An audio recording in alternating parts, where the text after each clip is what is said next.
अस्सलाम वालेकुम viewers. गुज़श्ता column पे आपकी बहुत पसंदीदगी का बहुत बहुत शुक्रिया। ये ताज़ा कॉलम है चंद रोज़ पहले का। इसका उन्वान है तुम जी के देख लो कि यहाँ मर के देख लो। अल्लाह पाक से हमेशा दुआ मांगी कि मुझे क्लर्कों और मिस्त्रियों की तरह निसाबी किताबी अंदाज में सोचने से महफूज रखना। गुज़श्ता दिनों गुजरपुरा में जो काबिल नफ़रत काबिल मज़म्मत हादसा पेश आया, मेरे नज़दीक इसकी दीगर वजूहात के साथ साथ एक अहम वजह जहालत भी है। मेरी इस मंतक पर एक जवाब यह आया कि ऐसी मकरूह हरकतों में तो असातिज़ा समेत दीगर तालीम याफ्ता पढ़े लिखे लोग भी शामिल होते हैं। यहाँ तक कि मदरसे के जो मौलवी हजरात हैं उनकी हरकत की तरफ भी इशारा किया गया। बज़ाहिर दलील माकूल है, लेकिन दरअसल ये बिल्कुल बोदी है, क्योंकि पढ़ा लिखा और तालीम याफ्ता होने की असली और हकीकी डेफिनेशन ही ये है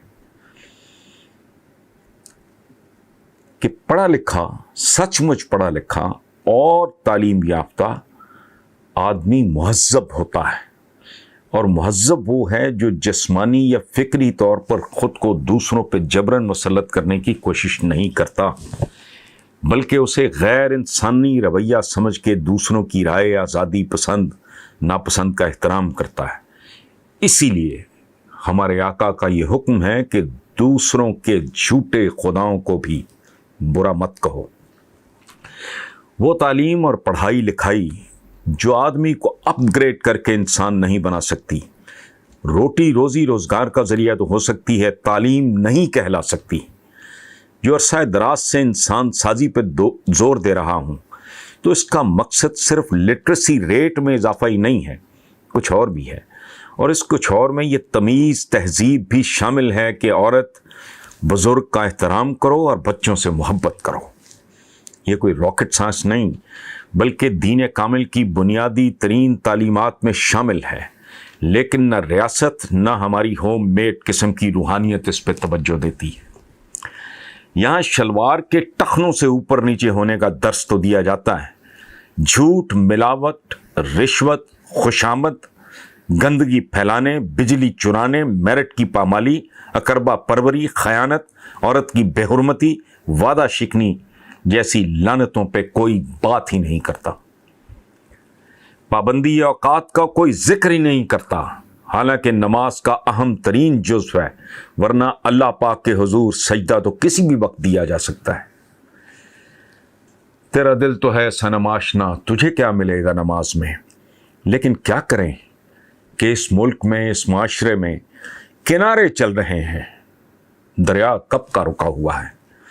और लोग मसलूब को देखकर ये समझते हैं कि सलीब और मसलूब गले मिल रहे हैं। जिन बातों पे बिफर जाना चाहिए, हम उन बातों पे सुकूते मर्ग तारी रखते हैं, और जिन बातों पे नाक पे रुमाल रख के गुजर जाना चाहिए, उन पर बिफरने के बाद घटिया डिटर्जेंट की झाग की तरह बैठ जाते हैं। अपनी सियासी, फिक्री, समाजी, रूहानी, इक्तसादी कार्रवाई और परफॉर्मेंस देखनी हो तो अपना आज और अब तक का अंजाम और अक़वाम आलम में अपना अंजाम देख लें। और अगर इतने आईनों में भी असली चेहरा दिखाई न दे तो आईना तोड़ दो। सहेली तेरा बांखपन लुट गया, आईना तोड़ दे। लेकिन आईने तोड़कर भी हम जैसे आईने जवां मर्दां आइन तब्दील नहीं करेंगे, क्योंकि तुम जी के देख लो कि यहाँ मर के देख लो। एक बेहिसी है, कुछ भी यहाँ करके देख लो। एक आद के अलावा एक माशरे के तौर पे हमारा कोई उज़्व सलामत हो तो बताएं। हमारे इज्तमाई बदन की कोई एक हड्डी भी फ्रैक्चर होने से बची हुई हो तो बताएं। तालीमी शोबा तहस नहस, 2 से 2.5 करोड़ बच्चे स्कूलों से महरूम। صوبائی وزارت تعلیم پنجاب میں اربوں روپے کی بیرونی امداد پہ سوالیہ نشان. غالباً 3 ارب روپیہ وہ لوٹ رہے ہیں. پنجاب کی وزارت تعلیم. میں نے کالم لکھا اور کہا کہ وضاحت پیش کرو تاکہ میں بات آگے چلاؤں. 12 جی ڈی پی کا تقریباً 2% تعلیم کے لیے مختص، یعنی آٹے میں نمک برابر بھی نہیں. تعلیم انڈسٹری، ایجوکیشن انڈسٹری بن چکی ہے اور اس کو چلانے والے ایجوکیٹرز نہیں، انویسٹرز ہیں. اقوام متحدہ کی رپورٹ کے مطابق گزشتہ دہائیوں میں دیہی علاقوں سے شہروں کی طرف ہجرت کا رجحان انتہائی خطرناک ہے، کیونکہ شہری اور دیہی علاقوں میں سہولتیں عدم توازن کا شاہکار ہیں. کسان اور دیہاتی زرخیز زمینیں بیچ رہے ہیں تاکہ ہاؤسنگ اسکیمیں بنا کے مال کما سکیں. اسلامی جمہوریہ میں جمہور یعنی 7 افراد کے لیے، جمہور عوام کو کہتے ہیں، 7 افراد کے لیے صرف ایک چھت. آبادی کا تقریباً 25% حصہ کچی آبادیوں اور غیر منظم بستیوں میں آباد ہے یا برباد ہے. حالیہ آبادی کا تخمینہ 22 کروڑ 90 لاکھ. 2005 تک 50% اضافہ، یعنی آبادی 45 کروڑ کے قریب ہوگی. 23 کروڑ ہی کسی بھی حوالے سے سنبھالے نہیں جا رہے. 45 کروڑ کیا کچھ نہیں کریں گے. وہ بھوک ہے، آزا کہیں آزا کو نہ کھا لیں. اور آج اس معاشرے میں یہ دھندا شروع ہو چکا ہے. ہر 1 منٹ میں 1 بچہ پیدا ہوتا ہے اور ملک دنیا کے گنجان آباد ترین ملکوں کی فہرست میں نمایاں ترین ہے. رہ گئی خوراک تو یونیسیف کی رپورٹ چکھ لیں. سروے کے مطابق صرف صوبہ سندھ میں ہی 5 سال سے کم عمر 50% سے زیادہ بچے غذائی قلت کا شکار ہیں. صحت کے حوالے سے 195 ممالک میں اس اسلامی جمہوریہ کا 154واں نمبر ہے. 1300 افراد کے لیے صرف 1 ڈاکٹر ہے. طبی آلات نہ ہونے کے برابر ہیں.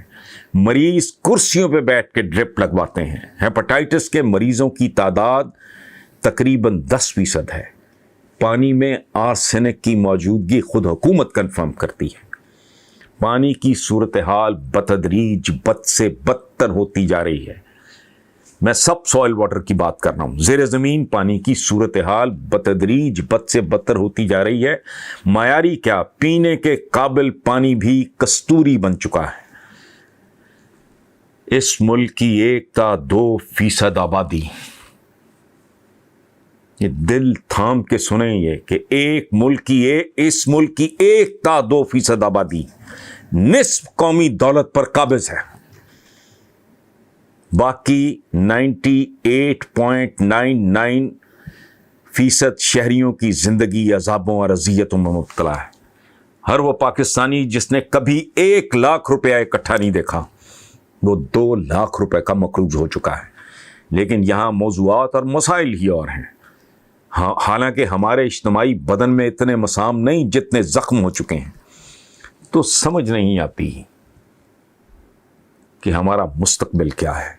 اتنا ضرور جانتا ہوں کہ کچھ اور کرنا ہوگا. میں کہہ رہا ہوں نا 10 to 15 years کا روڈ میپ دو. اتنا ضرور جانتا ہوں کہ کچھ اور کرنا ہوگا، لیکن یہ نہیں جانتا کہ کیا کرنا ہوگا. کچھ اور نہیں بدلتے تو اپنی سوچ کا انداز ہی بدل لو. تم جی کے دیکھ لو کہ یہاں مر کے دیکھ لو. وہ بے حسی ہے، کچھ بھی یہاں کر کے دیکھ لو. Thank you very much.